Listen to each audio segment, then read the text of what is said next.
ભુજમાં મામલતદાર કચેરીએ આધાર કાર્ડની કામગીરી ચાલતી નજરે પડે છે, જેમાં ભુજ તાલુકામાં આધાર કાર્ડ બનાવવાની કામગીરી મામલતદાર કચેરીમાં ચાલી રહી છે, જેમાં આ આધાર કાર્ડની કામગીરી કરતા કર્મચારીઓ પૂરી મહેનત કરી રહ્યા છે, જેમાં તાલુકાના લોકોએ આધાર કાર્ડ કઢાવવા માટે મામલતદાર કચેરીએ સંપર્ક કરવો તેમજ આ આધાર કાર્ડની કાર્યવાહી બાદ 90 દિવસે આધાર કાર્ડ તેમના હાથમાં મળશે તેવું જણાવાયું હતું, જેમાં આટલા ફાસ્ટ યુગમાં 90 દિવસ સુધી આધાર કાર્ડ મળવાની મુદત હોય તે બાબતે તંત્રએ ધ્યાન આપવું જોઈએ તેમજ નેટ દ્વારા પણ આ કામગીરી કરાય છે, પરંતુ નેટ તો શિક્ષિત વ્યક્તિ કે શહેરીજન માટે હોય, જ્યારે ગામડાઓમાં તો આ સુવિધાનો લાભ કઈ રીતે પહોંચે એ હજુ ચર્ચાનો વિષય રહ્યો હતો।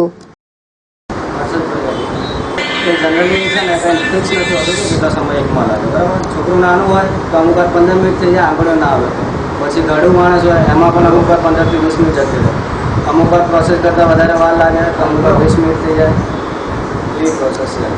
અને જનરલી તો આધાર કાર્ડ કાઢતા તો 5 મિનિટ થાય છે।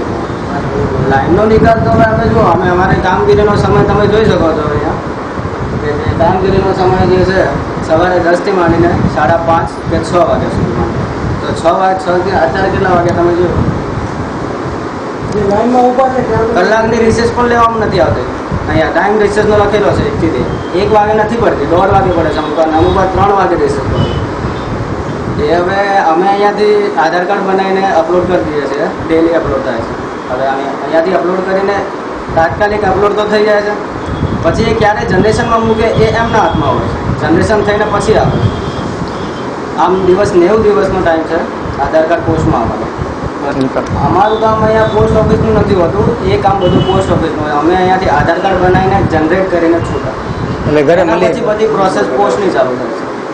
નિકાલ પોસ્ટ ઓફિસમાં, પોસ્ટ ઓફિસ ગવર્મેન્ટે 2 ઓપ્શન આપ્યા છે આધાર કાર્ડ માટે, એક તો બાય નેટ મળે છે અને એક બાય પોસ્ટ મળે છે। જો પોસ્ટમાં ના મળે તો તમે બાય નેટ કરાવી શકો।